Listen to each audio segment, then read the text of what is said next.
नमस्कार, स्वागत है गपशप हो जाए पॉडकास्ट में। तो आज जिस बात का मैं पॉडकास्ट लेके आई हूँ, जिनका मैं पॉडकास्ट लेके आई हूँ, वो हैं अभिनेता आशीष विद्यार्थी, जिनको हम लोग बहुत अच्छे से जानते हैं, जिनको हम लोग छोटे से देखते आ रहे हैं कि वो कितने उम्दा कलाकार हैं, कितने बेहतरीन कलाकार हैं। लेकिन आजकल वो जिस चीज़ के लिए चर्चा में है वो है उनकी दूसरी शादी रूपाली बरुआ से, जो कि उन्होंने 60 साल की उम्र में किया है। जो रूपाली बरुआ हैं वो 50 साल की हैं, जो कि आसाम गुवाहाटी की रहने वाली हैं। लोग तो ये कह रहे हैं कि रूपाली ने एक गोल्ड डिगर हैं और आशीष विद्यार्थी ने अपनी पत्नी को चीट किया है। देखिए, अगर हम किसी के बारे में जानते नहीं तो हमें ये सब बात कहनी भी नहीं चाहिए। पहले हम ये जान तो लें कि सच्चाई क्या है। जो राशि बरुआ है, उन्होंने एक स्टेटमेंट दिया था। देखिए, इत्तेफाकन दोनों ही बीवियों का जो सरनेम है वो बरुआ है।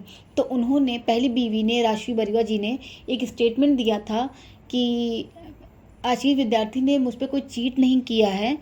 उन्होंने म्यूचुअल अंडरस्टैंडिंग के साथ एक म्यूचुअल डाइवोर्स लिया है। अपने बच्चे को कॉन्फिडेंस में लेके, बच्चे को बैठा के, बता के, सब कुछ समझा कि भाई अब हम लोग में वो निभ नहीं रही है या हम एक दूसरे के कंपैटिबल नहीं है, इस वजह से हम तलाक ले रहे हैं, जो कि उनके बच्चों को भी कोई दिक्कत नहीं थी उससे। तो अगर हम ये कह रहे हैं कि चीट किया है आशीष विद्यार्थी ने, तो जी नहीं, उन्होंने चीट नहीं किया। उनकी खुद की पत्नी ने, पहली पत्नी ने उनकी ये स्टेटमेंट दे रखा है ऑफिशियली कि नहीं, उन्होंने कोई चीट नहीं किया है। वहीं आशीष विद्यार्थी जी का कहना है कि जो दूसरी शादी है या पहली शादी जो उनकी टूटी है वो काफ़ी पेनफुल थी।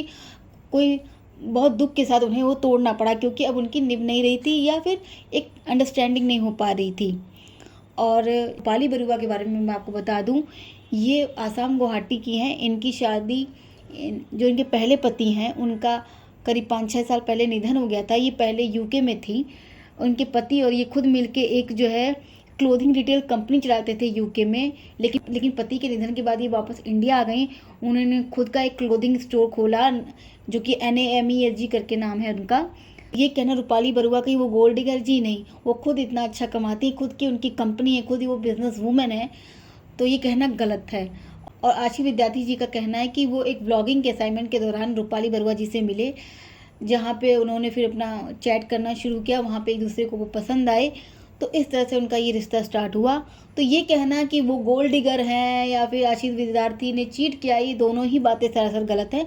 और ये देखिए, और इतना एज का फ़र्क है। देखिए, ये एज जो डिफरेंस होता है ना, ये खुद की चॉइस होती है। किसी को अगर एज डिफरेंस नहीं सही लगता, ये खुद की चॉइस है ना, वो भी गलत है। ये खुद अपनी अपनी चॉइसें होती हैं कि हम क्या, एज डिफरेंस हमारे लिए मायने रखती है कि नहीं रखती है। अगर किसी के लिए मायने रखती है तो वो भी गलत नहीं है, अगर किसी के लिए नहीं मायने रखती है तो वो भी गलत। ये एक पर्सनल चॉइस है जिसको हम पूरी तरह गलत नहीं ठहरा सकते। अगर किसी को नहीं दिक्कत है तो नहीं दिक्कत है। और किसी के बारे में यूं ही कमेंट कर देना, स्टेटमेंट देना, बिना जाने समझे कि वो इंसान किस वजह से क्या कर रहा है, ये भी करना गलत है। जैसे कि हमने तुरंत एक निर्णय पहुंच गए कि आशीष विद्यार्थी ने चीट किया और वो एक गोल्ड डिगर है, उनकी सेकंड बीवी, तो दोनों ही बातें गलत हैं। तो इसी के साथ मैं ये पॉडकास्ट यहीं ख़त्म करती हूँ। नमस्कार।